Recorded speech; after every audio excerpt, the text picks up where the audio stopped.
Alô você, meus queridos alunos dos oitavos anos, oitavo A e oitavo B. Bem, na aula de hoje nós iremos dar continuidade a um novo período que aconteceu na Europa, na França, logo depois da Revolução Francesa.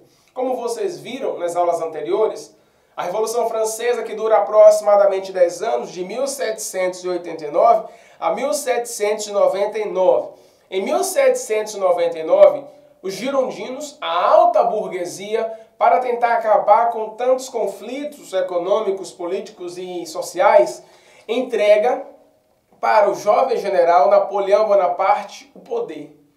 Os girondinos, a alta burguesia, só fez isso por dois motivos. Primeiro, achou que os jacobinos poderiam tomar o poder, e o segundo motivo, os girondinos estavam com medo dos invasores, de outros povos, de outros reis, que eles pudessem tomar novamente o poder e restabelecer a ordem absolutista na França. Então, com este medo de que os reis da Europa pudessem restabelecer a ordem na França, os girondinos, a alta burguesia, entregam o poder para o general. E, a partir daí, começa a fase napoleônica, conhecida como período napoleônico, que vai de 1799 a 1815. Aproximadamente 16 anos em que Napoleão fica à frente da França.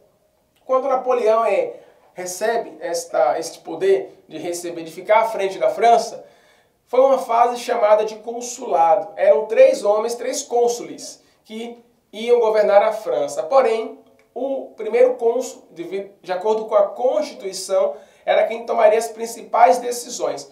Os outros 2 cônsules eram meio que figurativos, tinham opiniões, opções, mas quem mandava de fato era o primeiro cônsul. E o primeiro cônsul, Napoleão Bonaparte. Quais as principais medidas que Napoleão Bonaparte fez assim que ele assume o poder? De início, ele tinha que restabelecer a ordem na França, acabar com as guerras, com os conflitos externos. Ele tinha que fazer com que a França caminhasse com as próprias pernas, tivesse uma economia forte, né, naquele período em que era muito importante. As principais medidas foram 4, tomadas por Napoleão.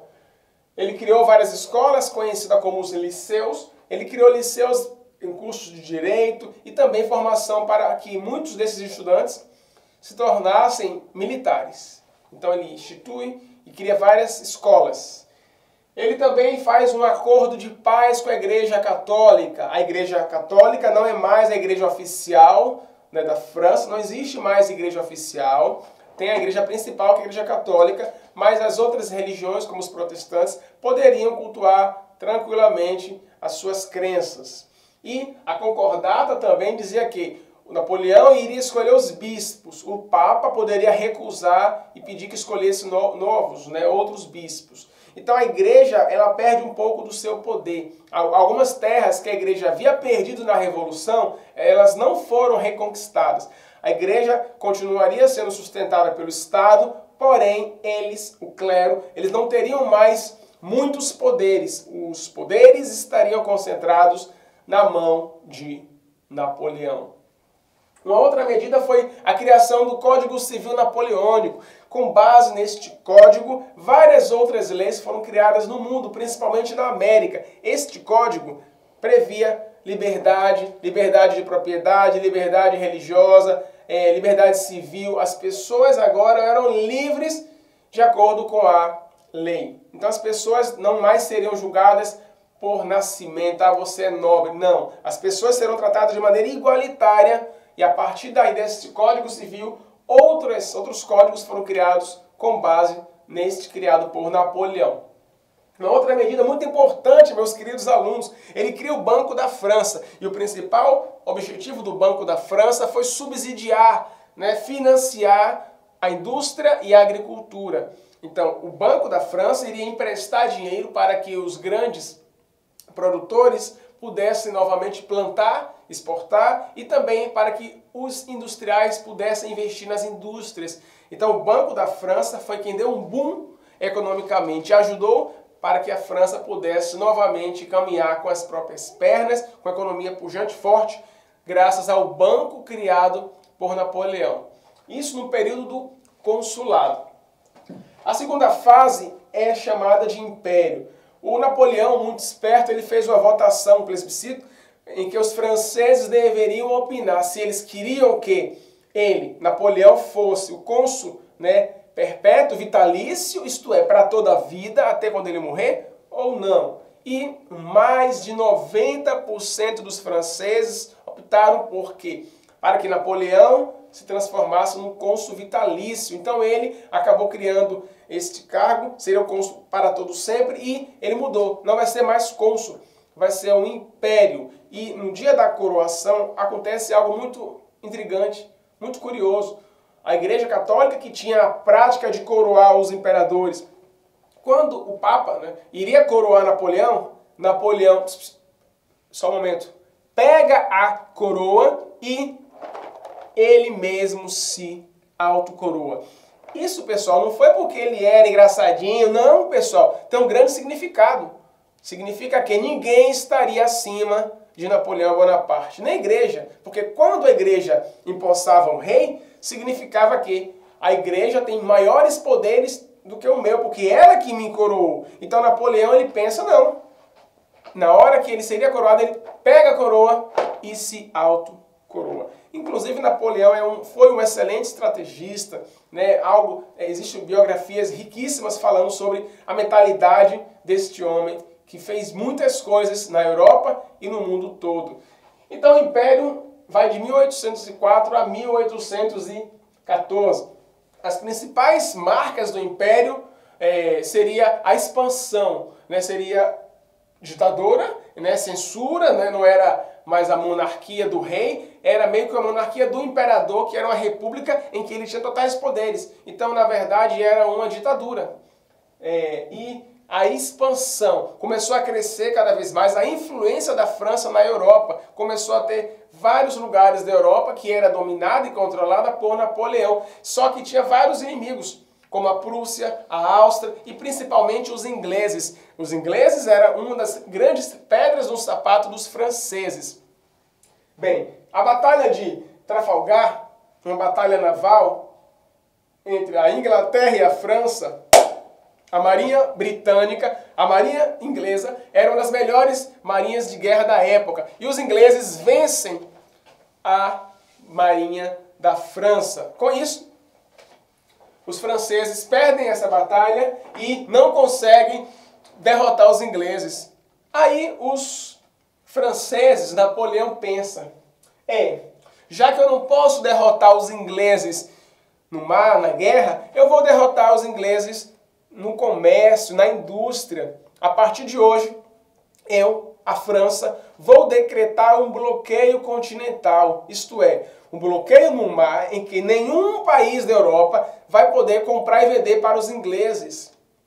Bem, vocês sabem com certeza que os ingleses eles estão localizados em uma ilha chamada de Grã-Bretanha. Então, para chegar na ilha, claro, tem que ir pelo mar. Então, os franceses bloquearam este caminho, este mar, para que nenhum país europeu fosse manter relações comerciais com a Inglaterra. Inclusive, foi a partir desse bloqueio continental que Portugal acaba com o príncipe regente D. João VI e a família real, a corte portuguesa, acaba fugindo para o Brasil em 1808. Tem um livro bem interessante que fala sobre esta vinda da família real, que é chamada de A Transmigração da Família Real Portuguesa para o Brasil. Meus queridos alunos, o único rei absolutista que vem morar na colônia foi o rei de Portugal, o príncipe, que depois que virou rei quando a sua mãe morre. Então nós iremos ver isso mais à frente, por quais motivos, como foi essa vinda da família real. Tem muitos episódios interessantes sobre a vinda, e o período em que a família real ficou no Brasil.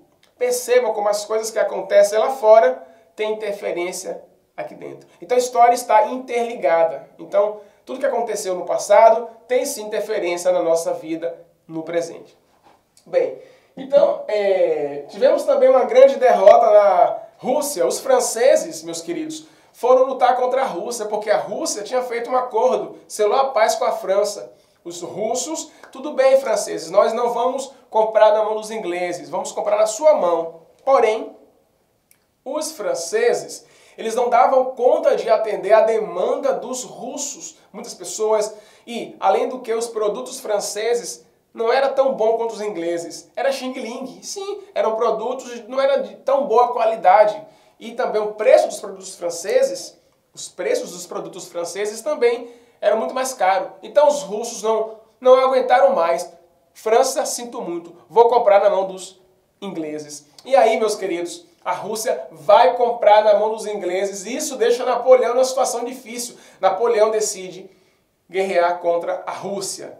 Meus queridos alunos, 610 mil homens marcham até a Rússia, até Moscou, para tomar aquele país, para o Império Francês. Napoleão manda estes homens para lá, só que os russos usaram uma tática formidável, uma tática conhecida como a tática da terra arrasada. Os russos iam fugindo cada vez mais para o interior da Rússia e, enquanto eles fugiam, destruíam tudo. Reservatórios de água, plantações, abrigos. E quando os franceses iam entrando cada vez mais, não tinha muito o que comer, onde passar a noite, se abrigar, beber água, porque os utensílios que seriam utilizados praticamente eram destruídos pelos russos. E para que chegassem suprimentos da França, demorava demais. Então, quando o inverno chega, meus queridos alunos, os franceses têm uma derrota vergonhosa, vexatória, porque eles acabavam desfalecendo, fome, sede, morrendo de frio. Alguns desses homens tinham o botão da roupa, meus queridos, de um material, um estanho, material que quando entrava em contato com o gelo, acabava se desfigurando. Então a roupa dos soldados acabaram abrindo. Então na hora que os soldados franceses iam pegar na arma, ou fechava a roupa para não morrer de frio, ou pegava na arma e morria de frio. Então, pessoal, dos 610 mil homens que foram lutar na Rússia, apenas 100 mil retornaram. 510 morreram ou foram presos, e esta foi uma grande derrota de Napoleão Bonaparte na Rússia. E na Segunda Guerra Mundial, também, nós iremos ver isso no ano que vem, no ano, Adolf Hitler, com o exército alemão, ele perde também uma grande batalha em território russo. Quem vence na Rússia é o famoso General Inverno, é um dos invernos mais frios da Europa. Bem, para finalizar, em 1814, a Inglaterra com a Prússia consegue derrotar Napoleão Bonaparte, que é levado para uma ilha, uma pequena ilha que tem no mar Mediterrâneo, a ilha de Elba. E ele fica lá um período e ele consegue fugir. Quando ele foge, quem estava governando a França, quem governava a França, foi o rei. O rei Luís XVIII voltou a governar a França. Aí Napoleão chega na França, o rei manda que vários soldados vá prender Napoleão, só que Napoleão, com a lábia que ele tinha, com esse poder de persuasão, acaba convencendo aqueles 2 mil homens que foram para prender Napoleão, e esses homens, novamente, voltam a fazer parte dos seguidores de Napoleão, que reassume o poder, toma o poder da França e fica 100 anos no poder. Esse período é governo dos 100 dias. E ele fica só 100 dias, depois várias outras coalizão da Inglaterra, da Prússia, acabam lutando contra Napoleão, e na região da Europa, ali perto da Bélgica, ele acaba perdendo para valer na Batalha de Waterloo, e a partir daí, essa derrota, ele é levado para a ilha de Santa Helena, perto da África, onde em 1821, 6 anos depois que ele perde o poder, que é 1815, em 1821 ele vem a falecer. Uns falam que foi envenenado, outros falam que foi com problemas gastrointestinais. Foi um filme que eu mandei, que eu pedi que vocês fizessem uma análise naquele filme que fala um pouco sobre esta vida final de Napoleão Bonaparte. Então, este é o assunto de hoje. Ficamos por aqui sobre o período napoleônico. Um grande abraço, um grande beijo. Estou com saudade de vocês, meus queridos alunos, e até o próximo vídeo. Tchau!